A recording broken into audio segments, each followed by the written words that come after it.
Nithari serial murders. A detailed account. The Nithari serial murders remain one of India's most horrific and disturbing criminal cases. This case, which emerged in 2006 from the village of Nithari, located near Noida, in Uttar Pradesh, shocked the entire nation and exposed grave lapses in law enforcement and societal apathy. This detailed account dives deep into the events, characters, backstories, investigation, and the eventual resolution of this dark chapter in Indian history.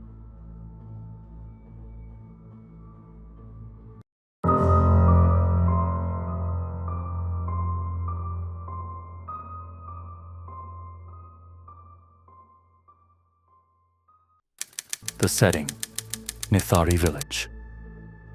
Nithari is a small village located in the urban sprawl of Noida, which forms part of the National Capital Region, NCR, of Delhi. By the mid-2000s, Nithari was transforming, caught between its agrarian roots and the rapidly growing urban landscape of Noida.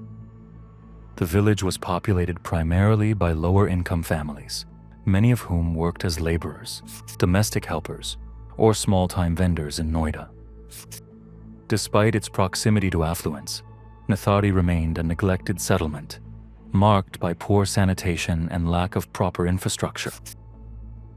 It was in this backdrop that a horrifying series of crimes came to light, exposing not just the depravity of the perpetrators, but also systemic failures that allowed these crimes to continue for so long. The disappearances begin. In 2005, the families of Nithari began reporting a disturbing trend. Children and young women were vanishing from the village. The victims ranged in age from young children to teenagers and young women. Most of them belonged to economically weaker sections, which made it easier for their disappearances to go unnoticed by authorities. The first disappearance was of a young girl named Payal, who lived in Nithari with her family. Her parents searched desperately for her, visiting local police stations and filing complaints. However, the police dismissed their concerns, labeling the disappearance as a possible case of elopement or child trafficking. Over the next year, more children and young women vanished. The families of the missing victims repeatedly approached the police, but their pleas fell on deaf ears. The authorities' inaction and apathy were reflective of a broader societal neglect for the marginalized communities. The House of Horrors, D5. The epicenter of this dark saga was a bungalow labeled D5 in Sector 31, Noida. This house belonged to Moninder Singh Pandher, a wealthy businessman originally from Punjab. Pandher was known for his affluence and connections with influential people. He lived a life of indulgence and luxury, which stood in stark contrast to the struggles of the families in Nithari. Pandher's household included his domestic help, Surinder Koli. Koli, originally from Uttarakhand, was quiet and reserved. He had come to Noida to work and was entirely dependent on Pandher for his livelihood. Over time, Koli's personality began to exhibit disturbing traits, which would later become a significant focus of the investigation. The bungalow, surrounded by high walls, appeared inconspicuous from the outside. However, within its premises, unspeakable horrors were taking place. The discovery.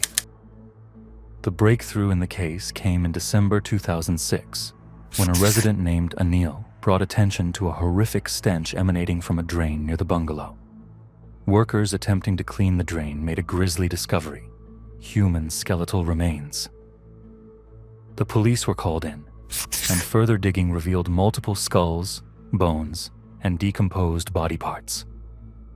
This discovery turned the sleepy village of Nithari into the epicenter of a nationwide media frenzy.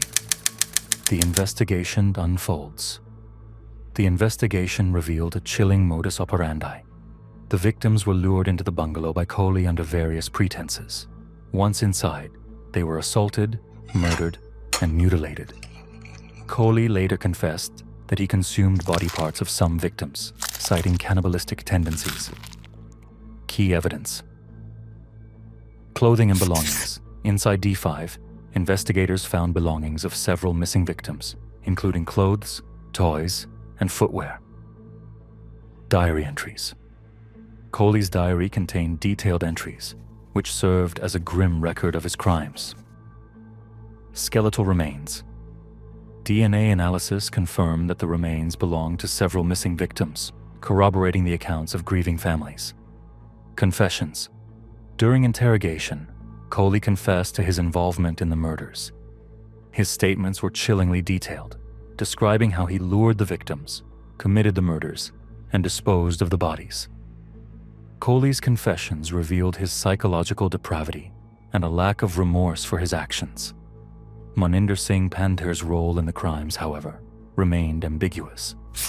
While Koli admitted to committing the murders, questions lingered about Pandher's awareness and involvement.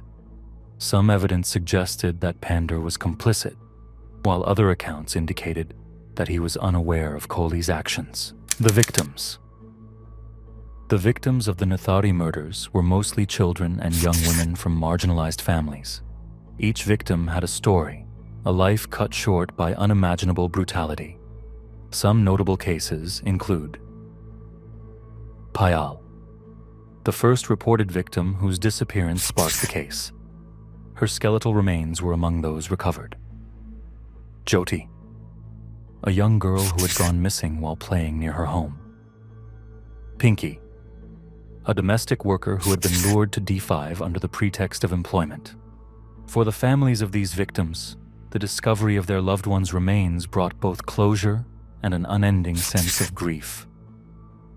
Media coverage and public outrage.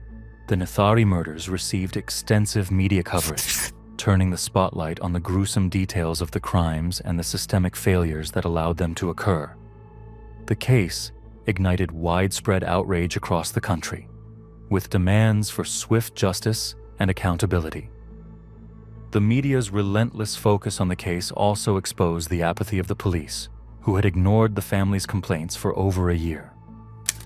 The trial and conviction. The trial for the Nithari murders began in 2007. The case was heard in multiple sessions courts, and the evidence presented included Koli's confessions, DNA analysis, and forensic findings. Verdict. Surinder Koli. Koli was found guilty of multiple murders and was sentenced to death in several cases. Moninder Singh Pandher. Pandher's involvement remained controversial. While he was initially acquitted in some cases, he was later convicted in others, leading to a death sentence in one case. The sentences brought some semblance of justice to the victims' families, but questions about systemic failures and the root causes of such heinous crimes lingered. The aftermath. The Nithari case prompted significant discussions about the safety of children and women, especially in marginalized communities. It also highlighted the need for police reforms and better accountability mechanisms. The case remains a stark reminder of the consequences of societal neglect and systemic apathy. Psychological analysis. The psychological profile of Surinder Koli revealed traits of psychopathy and deep-seated psychological disturbances. Experts suggested that his actions stemmed from a combination of childhood trauma, socioeconomic struggles, and unchecked mental health issues. Koli's cannibalistic tendencies and lack of empathy shocked even seasoned investigators. Moninder Singh Pandher's role in the case remains a topic of debate. While some evidence suggested complicity, others pointed to his negligence in supervising Koli's activities. Conclusion. The Nithari serial murders exposed the darkest corners of human depravity and systemic failures. The case, marked by its gruesome details and the apathy of authorities, left an indelible mark on the nation's collective conscience. While justice was served to some extent, the scars left by these heinous crimes continue to haunt the families of the victims and the residents of Nithari.